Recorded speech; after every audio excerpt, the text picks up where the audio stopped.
분명히 평가원이 의도하는 바라고 생각합니다. 작년 수능 같은 경우 21번에서 그 향기가 강하게 왔었거든요. 현재 바뀌고 있는 경향 정도는 여러분들이 정확하게 파악을 할 필요가 있다는 거죠. 즉 자존심을 부릴 때가 아니고 속된 말로 뭔가 겉멋을 부릴 때가 아니라는 겁니다. 이런 건 평가원의 스타일이 아니다. 내가 알고 있는 평가원은 절대 문제를 이렇게 내지 않는다. 이번 6월에 한정해서 아주 지엽적이고 독특한 문제가 나왔을 뿐이다 라고 생각하시지 말기 바랍니다.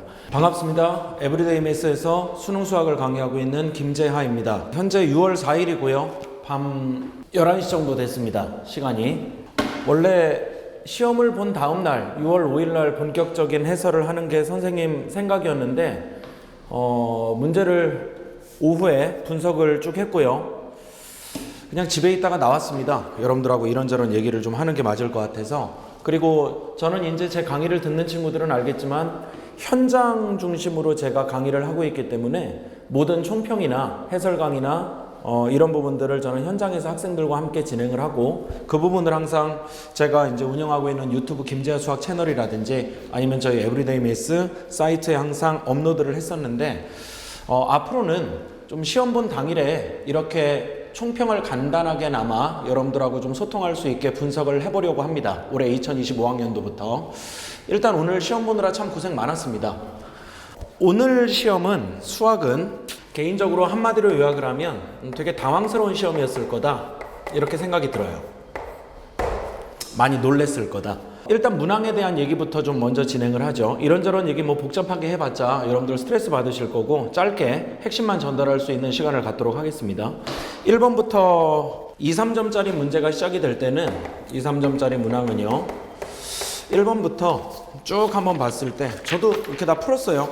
쭉 한번 풀었는데 학생들처럼 1번부터 쭉 앉아가지고 시간을 풀었고 시간 안에 맞췄습니다. 선생님 같은 경우는 맞췄고 굉장히 좀 저도 당황을 많이 했어요. 문제를 풀면서. 그러니까 어느 부분에서 당황을 했는지 학생 입장에서 제가 느꼈던 부분과 그 다음에 지금 이 영상을 보고 있는 여러분들이 느꼈던 부분이 과연 유사할지 그런 것들을 좀 생각하면서 들었으면 좋겠습니다. 1번부터 10번까지는 특별하게 뭐 시간이 오래 걸리지 않았을 것 같아요. 11번까지는. 특이점을 하나 소개를 드린다면 9번 문제 같은 경우가 불연속과 불연속에 대한 연산을 구체적으로 얘기하면 출제한 거거든요. 근데 그동안 평가원이나 수능에서 많이 출제했던 부분은 선생님도 커리큘럼상의 실통수나 주특기 과정에서 학생들하고 많이 얘기를 나누지만 연속인 지점과 불연속인 지점에 대한 곱을 주로 출제를 많이 했었거든요. 그래서 보통 함수 x는 a에서 이 연속인 함수가 fx고 불연속인 함수가 gx라고 한다면 이 fx가 해당 지점인 a에서 함수값을 0으로 가지면 연속이 돼야 된다. 우스갯소리로 제가 현장에서 수업할 때 학생들에게 이 부분이 시험에 안 나오면 내가 뭐 시험 결과를 가지고 아이스크림 사겠다 이런 장난도 많이 하거든요. 근데 이번에 제가 수업하면서 제 강의를 듣는 친구들 혹은 듣지 않았더라도 저는 거짓말을 안 하니까 믿어보시면 됩니다. 이 불연속과 불연속에 관련된 문제가 나올 가능성이 되게 높다. 왜 그러냐 하면 이게 하늘 아래 평등한 문제라는 표현을 제가 많이 썼어요. 그러니까 평상시 어떤 수능적으로 기본적인 훈련이나 기술적인 측면을 잘 습득했던 학생이나 아니면 교과적인 개념을 가지고 문제를 풀어나가겠다는 학생이나 이 불연속 곱하기 불연속의 연산 부분은 굉장히 평등한 부분이거든.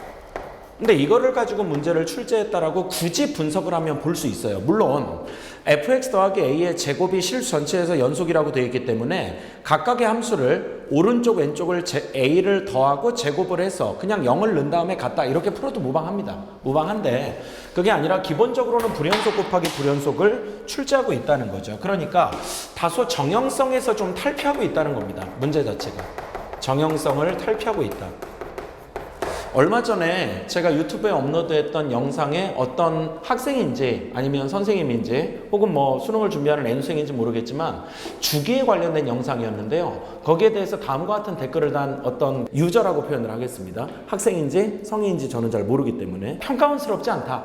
평가원은 이런 내용을 갖고 변별하지 않는다. 물론 개인의 의견이고 그렇게 생각하는 분도 혹은 선생님도 있을 수 있습니다. 근데 저는 작년 6월 30일 이후에 킬러 문항 배제 방침이라는 걸 한국교육과정평가원이 발표하고 난 이후부터는 뭔가 수능이 바뀌고 있다. 그래서 제가 이제 자주 썼던 표현인데요.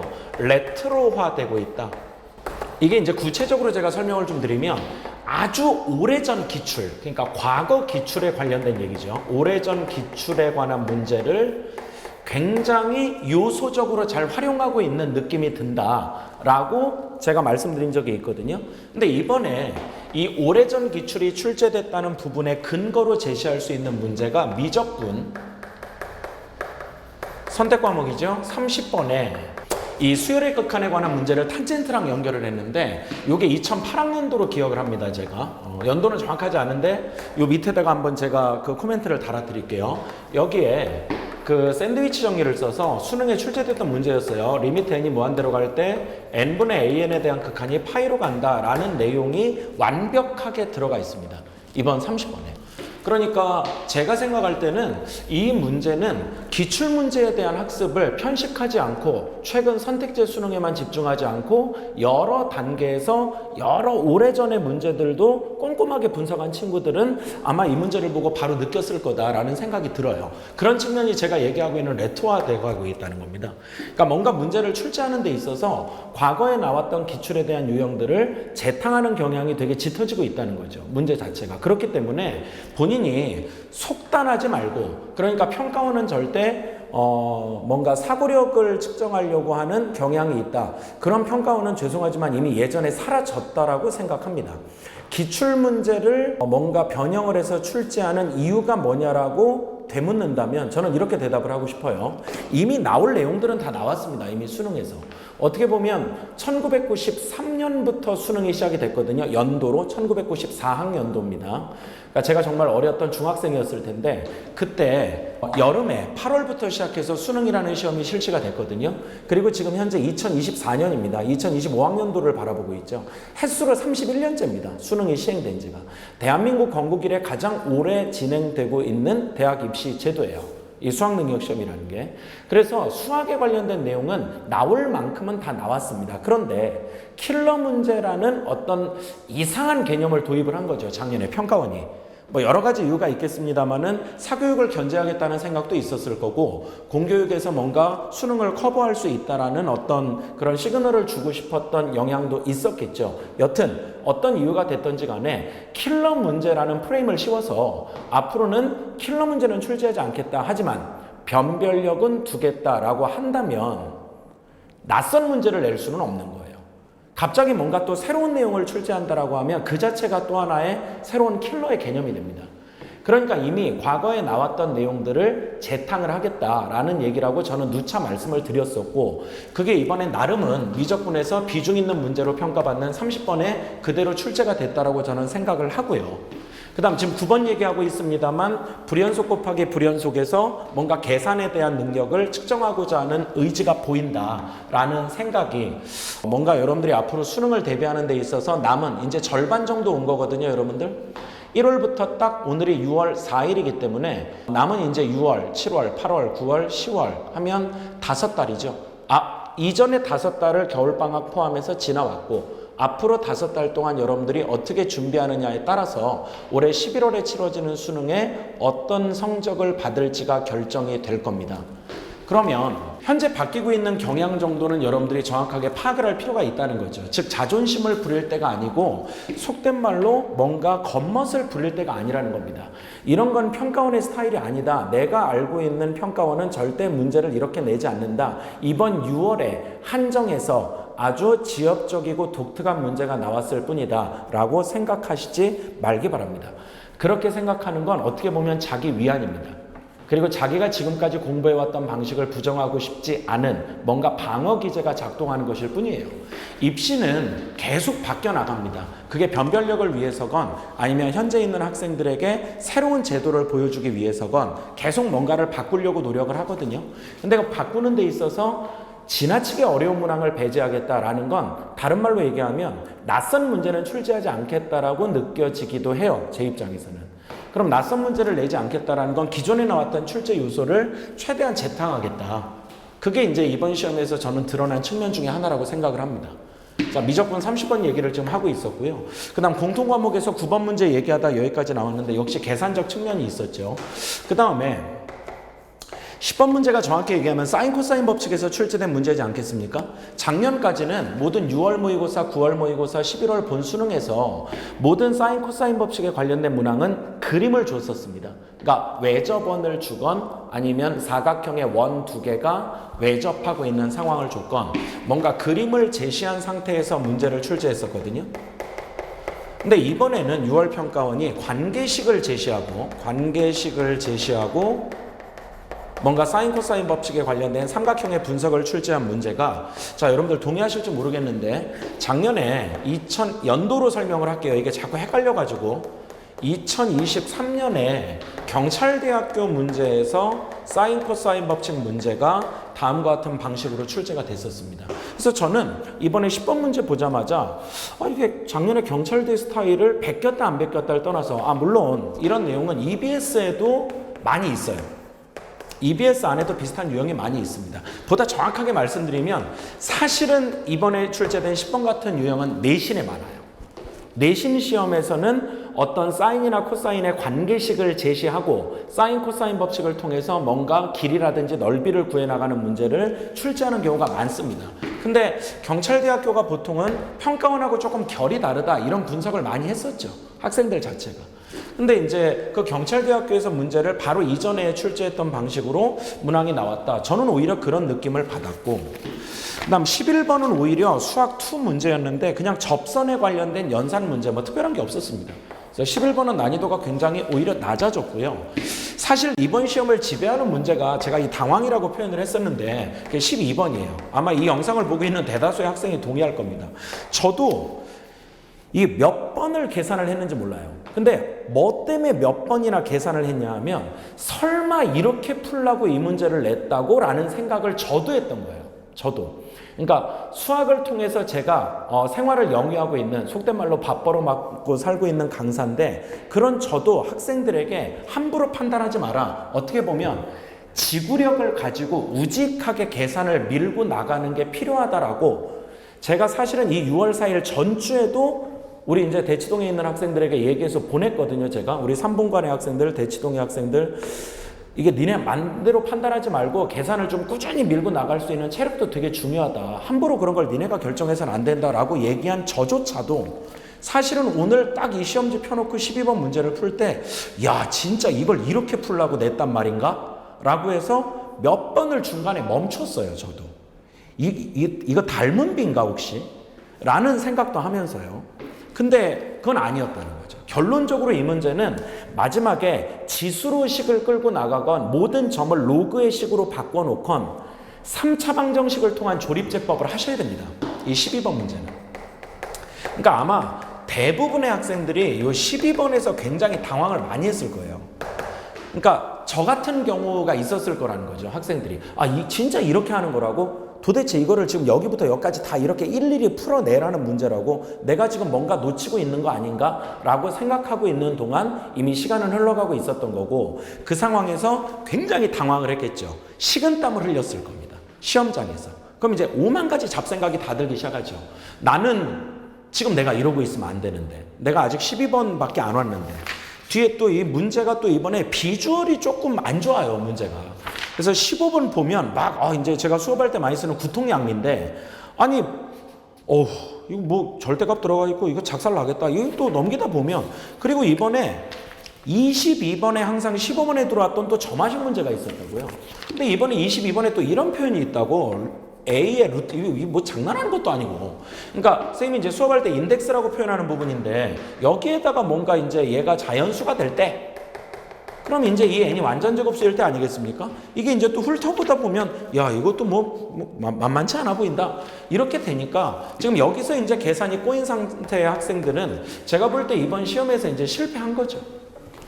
9번 문제 풀 때 계산하고 10번 문제 풀 때 이거 왜 그림이 없어? 사인 코사인이야? 아니면은 이거 뭐 삼각함수의 각변환 공식이야? 그러다가 12번에서 계산을 한 3분의 1쯤 했다가 다시 방향을 접고 전환하고, 또 다른 방법으로 계산을 시도하다가 절반쯤 가서 전환하고 하다 보면 이미 시간은 5분 이상 흘러 있었을 거고 그 상태에서 굉장히 당황을 했을 겁니다.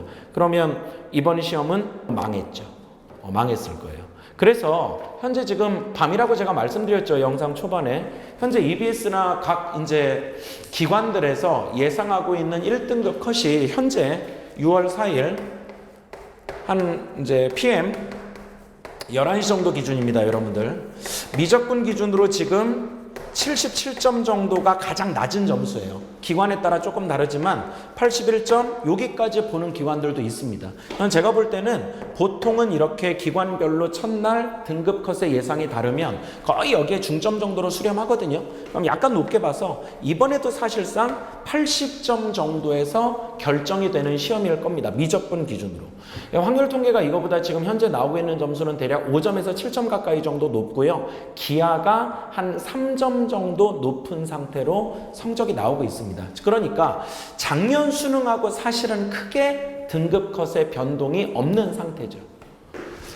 문제가 좀 지저분했다, 평가원스럽지 않다, 뭔가 지엽적이다. 아닙니다. 이렇게 지저분한 문제를 내는 당사자도 결론은 우리가 대학 가는데 큰 영향을 미치고 있는 평가원입니다. 함부로 판단하시지 않았으면 좋겠어요. 그러니까 이 체력적인 부분도 되게 중요하다는 거죠. 계산도 좀 열심히 하셨어야 되고. 그리고 13번 문제는 사실은 12번에서 계산하다가 빠르게 넘어갔다면 또 금방 풀 수 있는 문제예요. 사실 적분의 결과로 그냥 계산하는 작년 6월 모의고사에 나왔던 10번 문제하고도 굉장히 유사한 부분이죠. 이 문제 자체도 어떤 느낌이 그렇습니다. 그러니까 작년 2023년입니다. 2023년 6월 10번에 나왔던 문제가 어떤 문제였냐 하면 이렇게. 그래서 여기가 A고 여기가 B고 여기가 0이었고 여기가 2였고 여기가 3이었나 이렇게 기억이 납니다. 그래서 A 빼기 B를 구하라.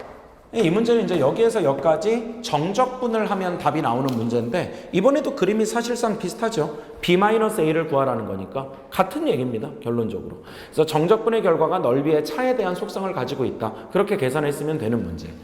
자, 그 다음 14번 문제에서 또 학생들이 당황했을 가능성이 아주 높습니다. 이게 지금 로그에 관련된 문제인데요. 정확히 얘기하면 로그 부등식에서 나온 문제인데 이것도 이제 고등학교 1학년 수학에 나오는 굳이 단원을 분류한다면 연립부등식. 그리고 우리가 내신 풀 때나 많이 강조한다고 느꼈던 진수조건, 결정적이죠. 이 문제에서. 진수조건을 활용하여 n이라는 자연수에 포함된 n변수가 포함된 범위를 총 3개를 구했어야 되는 문제예요. 이게 이제 진수권을 생각하지 않으면 상당히 이제 부등식을 유도해내기가 까다로운 문제였겠죠. 그러니까 무슨 문제인지를 모르는 거지, 정확히 얘기하면. 근데 이제 선생님은 수업할 때 그런 농담도 많이 하는 편이거든요. 수업을 들은 학생들은 많이 기억할 텐데 그 로그 문제가 보이면 쓰건 안 쓰건 무조건 옆에다 진수권이라고 써놓고 시작하라고 그래요, 저는. 무조건 진수권이라고 써라. 그랬더니 이제 웃자고 하는 얘기지만 한글로 이렇게 진수조건 이렇게 쓰는 애들도 있는데 정말 이 친구들은 안타까운 친구들이고 그게 아니라 범위를 써놓으라고요, 범위. 그러니까 진수 안에 들어간 놈은 무조건 양수라는 범위를 이 문제에서 적용을 시키건 안 시키건 쓰고 시작해라. 근데 이 문제는 그게 다였던 문제입니다. 그러니까 연립부등식에 대한 측면을 로그랑 섞어서 문제를 출제한 사실상 고1 수학에 가까운 문제였다. 그렇게 느껴지고 15번 문제는 문제 자체가 절대 쉽지 않습니다. 쉽지 않고 기존의 스타일이었다면 사실은 22번에 들어갔어야 되는 문제죠. 근데 그 22번에 들어갔어야 되는 문제를 15번으로 바꿔놓고 15번에 항상 들어갔던 점화식에 관련된 문제를 22번으로 빼놨다. 그런 정도의 특징이 보여지는 문제입니다. 문항에 대한 해설은 제가 현장에서 학생들하고 진행하면서 다 이제 저희 유튜브 채널이나 아니면 저희 에브리데이 매스 사이트에 업로드를 할 예정입니다. 그래서 자세한 해설은 꼭 좀 봐주시면 좋을 것 같고 15번 문제는 절대 쉬운 문제는 아니었습니다. 객관식에서 아마 이 12번을 제대로 넘기지 못했다면 그리고 14번의 두 번째 고비를 넘기지 못했으면 굉장히 당황했을 거예요. 문제 자체가. 그 다음 주관식은 16번에서 18번까지는 특별한 내용은 전혀 없습니다. 그냥 항상 나왔던 단원과 문제 번호도 일치하는 느낌이에요. 근데 이제 작년 수능도 그랬고 이번에도 그렇고 이 19번 그러니까 이 주관식 3점짜리 마지막 문제죠. 이 얘가 가지고 있는 뭔가의 상징성이랄까 그런 게 이제 좀 생기는 것 같아요. 그래서 이번에 19번도 속도가 속도에 관련된 문제인데 일단 어렵진 않습니다. 문제 자체가 절대 어렵진 않아요. 뭐 여러분들 풀어보셨지만 뭐 이제 이렇게 그림이 그려지고 여기서 이제 이렇게 올라와서 여기하고 여기하고까지를 정적분을 해주면 그게 위치가 되는 거죠. 이게 VT니까. 그래서 그 위치가 1이다. 이렇게 이제 나와야 되는 문제인데 보통 여러분들 2차 함수 개입되면 뭐를 떠올리십니까? 2차 함수에서 어떤 넓이를 구해달라? 그러니까 선생님이 이제 수업할 때 많이 강조하는 6분의 공식이라고. 저 혼자 붙인 이름이에요. 여러분들도 알고 있을 겁니다. 6분의 절대값 A 그리고 베타 마이너스 알파의 3승. 이거를 뭐 이렇게 쪼개서 구하건 뭐하건 하여튼 여기에 이제 중독된 사람들 많이 있거든요. 저조차도 2022년까지 강의할 때는 굉장히 강조했던 부분이고요. 뭐 이거 모르면 대학 갈 생각하지 마라 그렇게 얘기할 정도로. 근데 이 부분에 대한 면적을 구하거나 심지어 여기는 곡선이고 또 여기는 직선이야. 이게 이제 현장에서 지금 제가 몇 명 학생들 오늘 좀 만나봤거든요. 근데 자기 이거 삼각형으로 보고 계산했다는 거예요. 뭐 인생 망한 거죠. 뭐 그렇게 되면. 그러니까 여기랑 여기를 따로따로 계산을 한다가 아니라 그러니까 결론적으로 여기서부터 여기까지는 곡선이니까 정적분 하시고 넓이랑 빠지는 거죠. 사실상 이 문제랑 거의 유사하죠. 이번에 13번에 들어가 있었던 내용이 2번 정도 문제에 출제가 됐다. 그런 느낌이고 여기만 직각삼각형이죠. 여기만. 그래서 음수로 계산을 해주셨으면 되는 겁니다. 위치니까. 위치는 정적분. 그래서 이것도 계산 실수가 좀 있지 않았을까라는 생각이 들어요. 선생님 생각에. 학생들이. 실제 그렇게 이제 봤던 학생들도 제가 현장에서 만났고. 그 다음에 이제 20번은 4점짜리 중에 어떻게 보면 딱 눈에 들어올 정도로 EBS가 반영된 문제, 그게 이제 20번으로 보여지고요. 약간 부정방정식에 관련된 느낌이죠. 작년에 수능에 나왔던 문항 중 14번 문제라든지 작년 9월 모의고사에 나왔던 21번 문제가 정수나 자연수에 대한 조건을 또 굉장히 많이 붙여주고 있습니다. 정수 조건, 자연수 조건. 이것도 보면서 작년 수능에 대한 내용을 여기에 섞으려고 노력을 했구나. 그리고 EBS 문제를 반영을 한 거구나 라는 거를 제가 이제 좀 느낄 수가 있었고 특별한 문제는 아니었던 것 같고요. 그 다음 21번 문제는 원래는 여기에 보통 지수로그 함수라든지 아니면 사인 코사인 법칙이 들어가는 문제가 보통 전통적으로 자리하고 있었는데 이제 관연도에 나왔던 소위 홀수번, 그러니까 15번이라든지 21번에는 보통 수학 원이 자리를 잡고 있었고 짝수번, 22번이라든지 14번이라든지 이런 쪽에는 수학 2 문제가 자리 잡고 있었는데 그거를 약간 이렇게 리버스 시킨 느낌이 좀 있습니다. 뭔가 이제 위치를 스위치 시켰다는 거죠. 그래서 그냥 어떤 시험 문제 형식에도 조금 변화를 주려고 하는, 그러니까 이제 고정관념을 갖지 말라는 거죠. 항상 이 위치에 뭐가 나온다라는 것도 보장하지 못한다. 이랬다가 또 작년 9월과 작년 수능에 나타났던 현상처럼 막상 수능 되면 또 22번에 미분과 적분에 관련된 수학2 문항이 나올 가능성도 있는 겁니다. 즉 선입견을 그냥 아예 안 가지셨으면 좋겠어요. 21번 인수정리에 관련된 문제였고 보통은 4점짜리 문제가 출제가 될 때 수학2에서 3차 함수 기반으로 문제가 많이 나왔었는데 4차 함수를 출제했다는 측면에서는 조금 뭔가 시사하는 바가 있지 않나. 이제 4차로도 충분히 문제를 확장할 어떤 의지가 있다라는 느낌이고요. 그 다음에 이제 22번 문제는 그냥 덜도 말고 더도 말고 귀납적으로 처리해 달라는 문제입니다. 보통 작년 수능까지도 A의 n 플러스 1과 AN의 관계가 나왔을 때는 역방향이냐 아니면 뭐 거꾸로 점화식을 바꿔 쓰느냐, 이제 쌤은 보통 역방향 점화식이라는 표현을 많이 쓰는데 이번에는 이 루트라는 거를 개입시킨 이유 중에 하나가 쌤이 볼 때 이거 그냥 정방향으로 문제를 풀란 얘기예요. 거꾸로 문제가 진행이 되다 보면 여러분들 이게 루트 AN이라는 A의 루트 N이라는 항을 빼줘야 되거든요. 이게 결론적으로 계산을 할 때. 그러니까 만약에 n이 4인 상황이 들어간다면 네 번째 항에서 루트 네 번째하고 여기에 a 루트 4. 그러니까 네 번째 항에서 두 번째 항을 빼줘야 되는 일이 벌어진다고. 그럼 이게 거꾸로 오다 보면 갑자기 뭐 7번째, 6번째, 5번째다 네 번째에서 세 번째가 아니라 이렇게 두 번째 거를 알아야 문제를 풀 수 있는 상황이 벌어지기 때문에 얘도 역방향으로도 선입견을 갖지 마라. 그거를 걸 좀 경고하는 느낌이 있는 문제라는 생각이 듭니다. 그래서 공통 과목이 상대적으로 선택 과목 대비 전반적으로 문항에 대한 어떤 변형을 일으켰다든지 혹은 계산적인 측면이 좀 많이 강화됐다든지 라는 내용을 통해서 학생들에게 조금 당황스러움을 유발할 수 있는 그런 문제가 아니었나 싶고요. 그 다음에 선택 과목은 제가 이제 미적분하고 확률 통계하고 현재 이 두 과목을 분석을 한 상태인데요. 기하는 아직까지 보진 않았습니다. 제가 기하도 이제 분석을 할게요. 제가.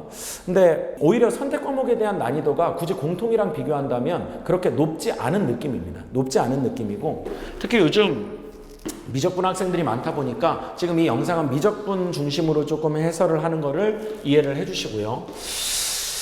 이 미적분 문제에서 항상 논란이 됐던 문제가 뭐였죠? 그러니까 소위 이제 대치동 아부개 기술이라고, 선생님도 들은 얘기입니다. 뭐 내가 만든 말이네 뭐네 뭐 그런 얘기 지금 제발 좀 하지 마시고, 대치동에서만 뭐 배우는 기술이다 그런 얘기 있잖아요. 그건 아닌데, 이 근사라고 얘기하는 소위 삼도공 문제 없었고요, 이번에.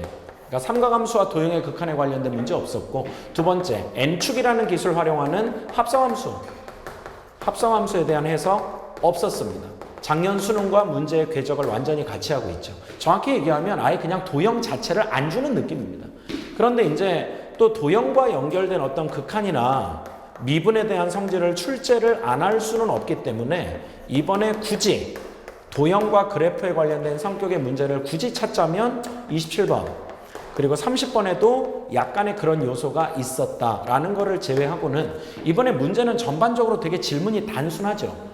어떻게 보면 29번 같은 경우 분기형 함수의 미분 가능성을 그래프를 통해서 이제 해결을 해달라. 제발 식을 통해서 계산하는 거는 더 이상 미적분에서는 조금 그렇게 안 했으면 좋겠다라는 전형적인 스타일의 문제입니다. 29번이. 그 다음에 30번 문제는 아까 제가 설명드렸던 것처럼 기존에 나왔던 기출적인 요소가 너무 강하게 들어가 있는, 거기에 이제 덧셈 정리를 출제한 문제라고 보여지고요. 28번. 이거 이제 제가 이제 실통수나 아니면 주특기 과정 할 때 이제 학생들하고 많이 얘기했던 부분인데, 역함수가 존재하지 않지만 역함수를 출제하는 기출적인 요소가 되게 중요하다. 그러니까 예를 들어서 어떤 원함수 fx가 이렇게 생겼는데 여기에 y는 t라는 걸 주고, 이게 fx예요, 이게. 이 세 개의 근 중에 예전 표현대로 제일 큰 놈, 걔를 gt라고 하자. 그럼 이게 지금 이렇게 올라갔다 내려갔다 올라가니까 역함수가 없잖아요. 이게 1대1 대응이 아니지 않습니까? 하지만 이 x좌표를 gt로 보면 f서클 gt가 t가 되니까 이게 어떻게 보면 얘가 얘 역함수 같은 모양이다 라는 느낌이죠. 이 내용이 이번에 그냥 그대로 28번에 박혀 있더라고요. 역시 기존에 기출됐던 요소입니다. 이해되시겠어요? 그래서 사실상 미적분은 어떻게 보면 28번, 29번, 30번 요즘 이 두 문제가 이제 뭐가 더 어렵냐에 대한 논란이 있긴 하지만 이 둘이 항상 어렵고, 이거보다는 조금 난이도가 낮고 질문이 단순한 게 29번. 경우에 따라 27번 문제가 3점이지만 약간은 복병의 성격이 있다. 이렇게 평가를 받는데요. 이 28번과 30번 두 개가 분명히 기출문제에서 그냥 빼박으로 출제가 됐다라는 측면은 아마 N제 중심의 공부를 했다든지 뭔가 모의고사 중심, 새로운 문제에 대한 어떤 갈망이랄까? 그런 거를 가지고 있는 소위 겁먹던 학생이 아니고, 기출문제를 제대로 분석을 하고 그 다음 EBS 문제를 제대로 분석하겠다는 스탠다드한 공부를 따라가고 있는 친구들이면 알아봤을 겁니다. 이건 분명히 기출문제에서 문항이 그대로 출제가 된 거다라는 사실을요. 중요한 건 이번 시험을 잘 봤냐 못 봤냐는 중요한 게 아닙니다. 현장에서도 항상 하는 얘기인데요. 6월 모의고사 성적을 앞으로 여러분들이 살면서 어디가 대답할 일이 없습니다. 사실 올해가 가면 끝이에요. 나중에 여러분들이 사업을 할지 취직을 할지 솔직히 잘 모르겠습니다. 저는. 근데 어느 분야에 가서 일을 하든지 간에 자네가 대학에 입학하던 준비를 하던 수험생 때 6월 모의고사 성적이 몇 점이었는가라고 묻는 사람은 없어요. 6월 모의고사는 올해 11월 본수능을 대비하기 위한 첫 번째 샘플일 뿐입니다. 이번 시험을 통해서 내가 가지고 있는 문제점이 뭐였는지를 정확히 분석하고, 내가 그동안 평가원의 출제 방식에 대해서 선입견을 갖고 있었던 건 아닌지, 오해를 하고 있는 부분은 없었는지, 이런 것들을 반성하는 기회가 됐으면 좋겠는 거죠. 평가원 문제가 있고요. 여러분들 소위 6평, 9평이라고 얘기하는, 그리고 본수능 11월로 이어지지 않습니까? 3월, 올해 이제 5월이고요. 앞으로 계속 5월로 갈 것 같아요. 그 다음에 7월, 10월. 요 4번이 이제 교육청 모의고사죠. 보통 여러분들이 학력평가라고 얘기하는. 저는 솔직하게 여러분들에게 욕먹을 각오로 얘기를 해보자면 요즘 같을 때는 얘하고 이 둘이 뭐가 그렇게 다른가 싶어요. 그냥 똑같아 보입니다. 어떻게 좀 극단적으로 말씀을 드리면 질적으로 다르지. 6월, 9월은 그래도 수능을 출제하는 기관에서 내주고 있는 시험이고 교육청 모의고사는 학교 교사분들이나 아니면 저 같은 강사들이 문제를 공모해서 교육청에서 뭔가 이제 구성해낸 모의고사인데 어떻게 같을 수가 있냐. 시대에 따라서 그 말이 바뀔 수도 있다고 생각합니다. 요즘은 평가원 모의고사, 특히 오늘 봤던 6월 모의고사를 보고 어느 누가 교육청 문제와 평가원 문제를 차이를 짚어낼 수 있을지 잘 모르겠어요. 지역적인 부분을 묻는다라든지 어떤 내신의 제일 끝에 각 학교에서 나름 변별력 문항으로 출제하는 주관식 맨 마지막 문제랄지 객관식 맨 마지막 문제랄지는 모르겠습니다만 그렇게 들어가 있는 계산 문제가 이번에 12번에서 학생들에게 굉장히 당황을 제공했다는 측면으로 본다면 저는 요즘 평가원 모의고사가 여러분들 알아듣기 편한 방식으로 소개하면 교육청화 돼가고 있지 않나라고 생각을 합니다. 그리고 이런 얘기는 조금 많이 했었어요. 선생님이 올 겨울부터, 작년 9월부터. 그러니까 뭔가 바뀌어나가는 방법은 사실은 되게 단순할 것이다. 기존에 있었던 문제를 재탕하는 방식을 쓸 거고 그리고 거기에 계산에 대한 복병의 요소를 넣을 것이다. 저는 이번 3월 모의고사보다는 이번 6월 모의고사가 훨씬 더 어려웠다라고 생각하고요. 벌리면 어렵다라고 합시다. 5월 모의고사보다는 쉬웠다라고 생각합니다. 이번 5월 모의고사는 너무 시간적인 거를 배려하지 않은 느낌이었거든요. 근데 이번에 6월 봤던 평가원 모의고사는 나름은 시간적인 배려를 하고는 있지만 그래도 학생들 입장에서 굉장히 당황할 수 있게끔 문항을 배치한 거 아닌가라는 생각이 조금 듭니다. 제 개인적으로 생각을 해볼 때는요. 이제 구분을 안 하시는 게 좋을 것 같아요. 아까도 제가 말씀드렸지만 사실은 경찰대학교적인 요소도 좀 들어가 있다고 저는 보여집니다. 여기 어디 썼었는데 지워버렸네요. 요 10번 문제가 작년에 경찰대학교적인 요소가 있었다라는 거. 요 12번 문제도 제가 첨언을 좀 드리면 작년 23년 사관학교 15번이었습니다. 객관식 맨 마지막 문제. 얘랑 또 문항의 성격이 비슷합니다. 제가 느끼기에는 사관학교 15번 문제. 이 15번 문제가 그러니까 이렇게 로그함수 너무 성의 없게 그러는데 이렇게 생겼었어요.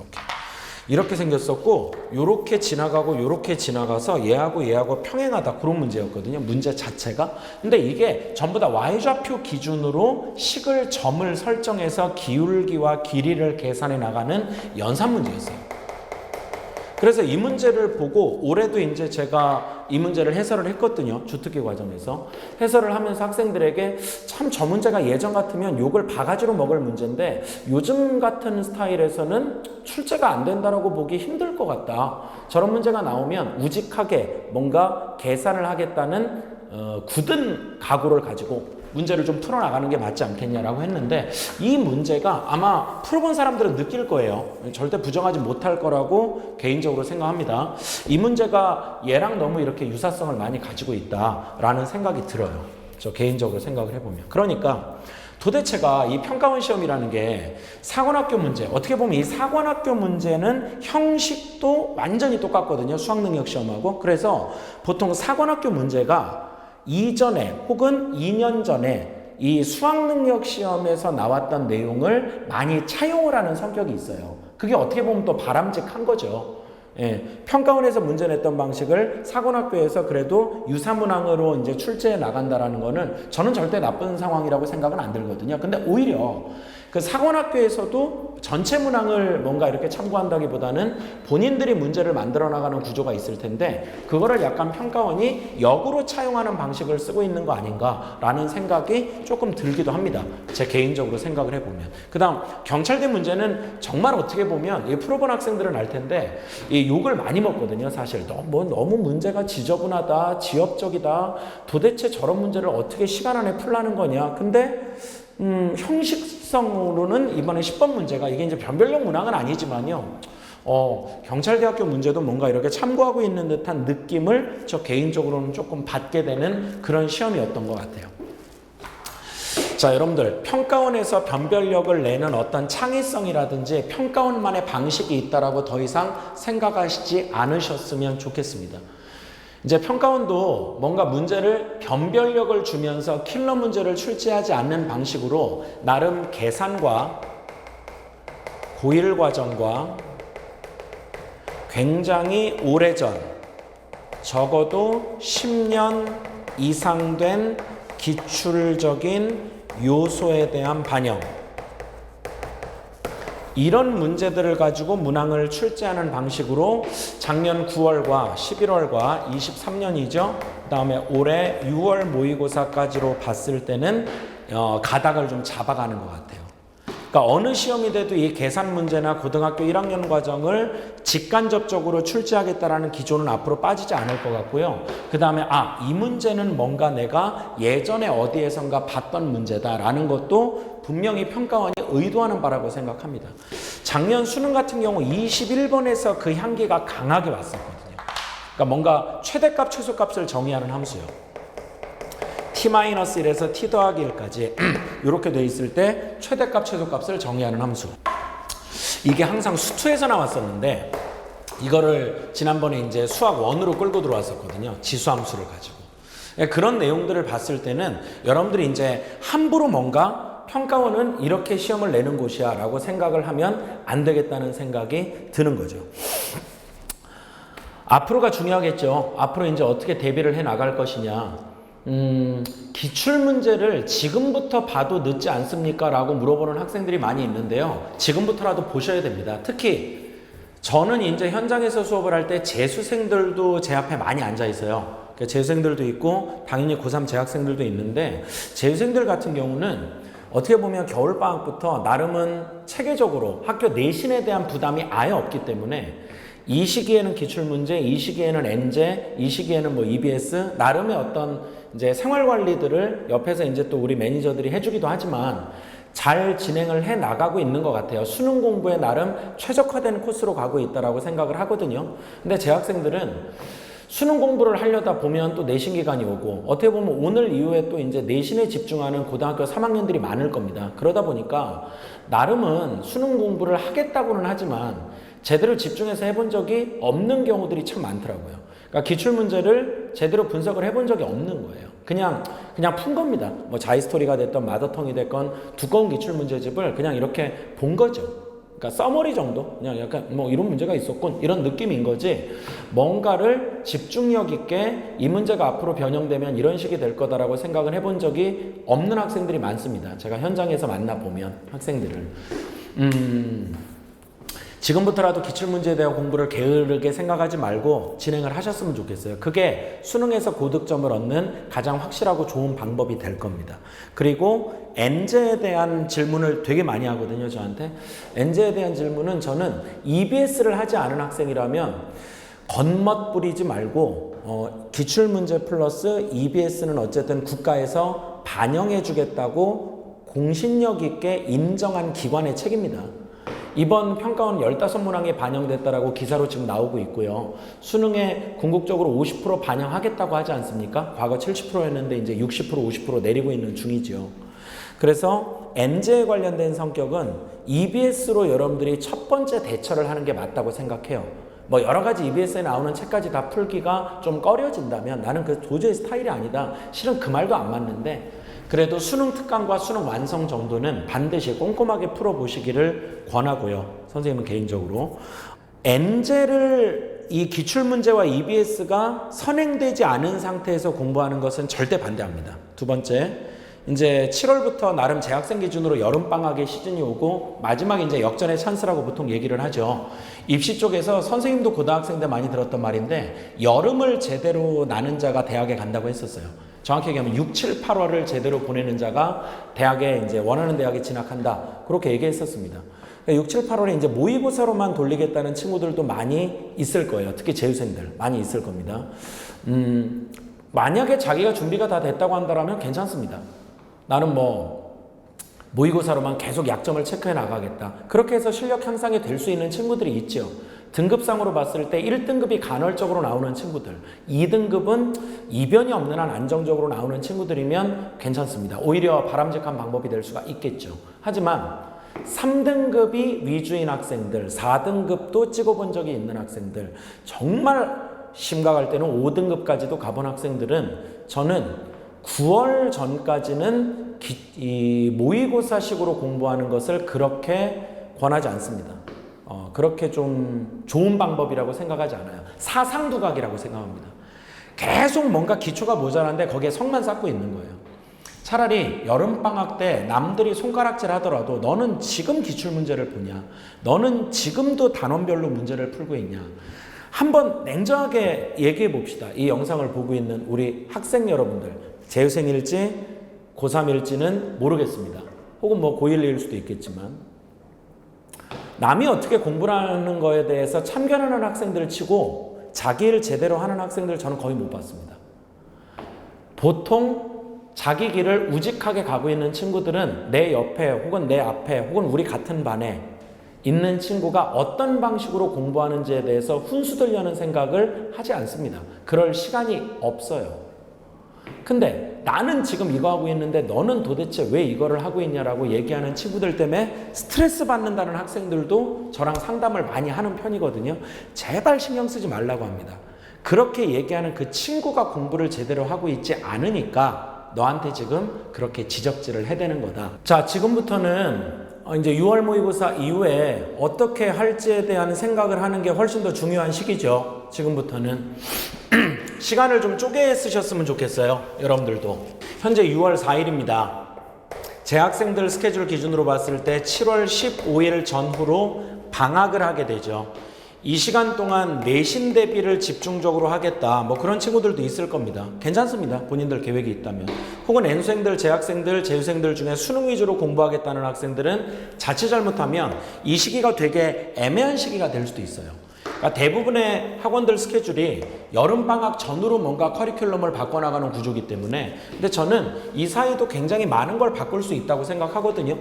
기출문제에 대한 공부가 제대로 안 돼 있는 친구들은 이때라도 기출문제에 대한 학습을 조금 제대로 그리고 EBS에 대한 공부를 조금 꾸준하게 해주셨으면 좋겠다라는 생각이 들고요. 특히 이들에 대한 분석을 가할 때 6월 모의고사에 대한 연계성을 염두하고 조금 공부를 해 나가시는 게 중요하지 않을까 싶어요. 제가 현장에서 이번에 이제 주특기 과정을 시즌 1은 다 마무리를 했어요. 특히 수학 1과 수학 2에 대해서 전부 다 마무리를 했고요. 그 다음에 미적분해 과정은 이번에 6월 모의고사를 기준으로 해서 변화된 내용들을 좀 반영을 하여 이번 6월 7일부터 제가 시작을 하려고 계획을 가지고 있습니다. 동시에 수원수투는 마찬가지로 6월 모의고사와 연계된 부분들을 최대한 분석을 해서 이번 6월 8일부터 제가 이제 대치동 현장에서 또 3본 현장에서 수업을 진행할 계획을 가지고 있습니다. 어떻게 보면 주특기 NNN제에 관련된 시즌2라고 생각을 해주시면 될 것 같아요. 시즌 2번째 과정이다. 그 다음에 이제 7월 15일 과정부터 제가 진행하고 싶은 거는 역시 6월 모의고사가 이제 가장 중요하지 않습니까? 어쨌든 이번에 이제 지표가 되는 어떤 시험이었기 때문에 그래서 EBS 문제 중에 이번 6월하고 연계될 수 있는 부분이 뭐가 있는지 그 다음에 이제 제가 자체적으로 개발한 문항들도 이제 들어가게 될 것 같고요. N제의 성격이 되겠죠. 작년까지는 이걸 주특기 2.0이라고 했었는데 올해부터는 이걸 주특기 N+로 바꾸자고 이제 저 연구실에 있는 직원들과 얘기를 다 나눈 상태입니다. 그래서 저는 향후에 커리큘럼이 앞으로 이렇게 진행될 예정이에요. 그래서 일단 6월 모의고사에 최대한 뭔가 연계성을 가지고 9월 이제 첫째 주에 또 평가원 시험이 있지 않습니까? 9월 평가원을 향해서 갈 거고요. 이제 이 9월 평가원과 이번 6월 평가원에서 나왔던 내용들을 가지고 9월 이후에 실전 모의고사를 진행할 계획을 가지고 있습니다. 저는 현장에서 이제 수업을 이렇게 진행할 예정이고 여러분들도 저와 함께 이제 수업을 하는 친구들도 있을 거고 아닌 친구들도 있을 겁니다. 좀 부탁하고 싶은 건 뭐냐 하면 앞쪽에도 많이 강조를 했지만 너무 실전 모의고사적인 공부만은 좀 하지 않았으면 좋겠어요. 그러니까 여름방학 때부터 나는 무조건 실전 모의고사만 풀겠다. 나는 그걸로 충분하다라고 얘기하는 친구들도 있을 텐데 그렇게 좋은 학습법이라고 개인적으로 생각하지는 않습니다. 조금 나는 실전 모의고사가 되게 간절하다라는 친구들이면 그 과정과 그 다음에 뭔가 단원별로 약점을 체크해 나가는 과정을 적어도 8월 말까지는 그래도 반반 정도 공부를 해 나가는 게 어떨까. 그렇게 균형감을 가지고 또 수능 완성이라는 책도 어째 나오지 않습니까? EBS에서 그 책을 가지고 또 조금 분석을 해 나가는 그런 공부를 하는 게 제 철학이고요. 저는 이제 현장에서 그런 식으로 진행을 할 거고, 그 다음에 계산 문제에 대한 스트레스, 뭐 지나치게 신경 쓴다든지 한다기보다는 바뀐 기조가 그렇게 된다라는 거를 조금 느끼셨으면 좋겠어요. 그러니까 상위권의 함정에 빠지지 않았으면 좋겠습니다. 상위권의 함정이 어떤 거냐 하면 내가 생각하는 평가원의 시험은 이런 형식이 아니다. 일시적인 거다. 본인이 출제하는 거죠. 그러지 않았으면 좋겠습니다. 바뀌었습니다. 시험은 바뀌고 있고 거기에 적응해 나가는 자만이 아마 고득점을 획득할 수 있을 겁니다. 특히 재수생들 내가 그동안 3번, 4번 공부해 오면서 이런 지저분한 시험은 본 적이 없다. 특히 너무너무 마음에 안 든다. 이번 12번은. 그래서 앞으로 이런 문제가 안 나올 거라고 나는 확신한다. 그리고 자꾸 어디 가서 글 쓰고 그러시는데 그러지 마세요. 그 방어 기제가 작동하는 거거든요. 그렇게 하시지 말고 받아들이시는 게 좋습니다. 이 변화되고 있는 내용을 받아들이는 게 좋아요. 아까 제가 여기서 설명드렸습니다만 뭐 근사라든지 N축이라든지 또 수투에서 비율 관계 3차 함수에서 2대1 쓰는 거 4차 함수에서 3대1 쓰는 거 그건 넓이 공식 거의 안 쓰였죠. 이번 6월 모의고사에. 이 정도면 거의 저격하고 있는 거예요. 사실은. 저는 사교육적인 기술들로 중무장된 학생들을 크게 이득 보지 하게 하지 않겠다. 그런 평가원의 강력한 의지가 보여진다라고 저는 생각합니다. 그게 작년 11월과 오늘 6월 4일 날 봤던 시험이 우리에게 주는 교훈이라고 생각을 하고요. 아직 시간은 많이 남았습니다. 시간은 많이 남았기 때문에 절대 시간이 모자란다. 나는 올해는 끝났다. 이런 생각 너무 일찍부터 하지 마시고 끝까지 최선을 다하는 자만이 분명히 원하는 결과를 얻을 수 있고요. 행여나 실패하더라도 끝까지 가보지 않은 학생은 그 다음에도 실패할 확률이 높습니다. 제 경험상. 그래서 가급적 이번 6월만 가지고 모든 걸 평가하는 그런 아둔한 생각은 가급적 하지 않으셨으면 좋겠습니다. 부디 이번 6월 모의고사가 여러분들이 가시는 길에 하나의 어떤 도움이 될 수 있는 방법이 되기를 바랍니다. 너무 잘 봤다고 자만하지 마시고 못 봤다고 실망하지 않는 그런 시험이 됐으면 좋겠습니다. 자, 다음에도 또 좋은 영상으로 같이 한번 만나서 소통할 수 있는 시간 가졌으면 좋겠습니다. 감사합니다.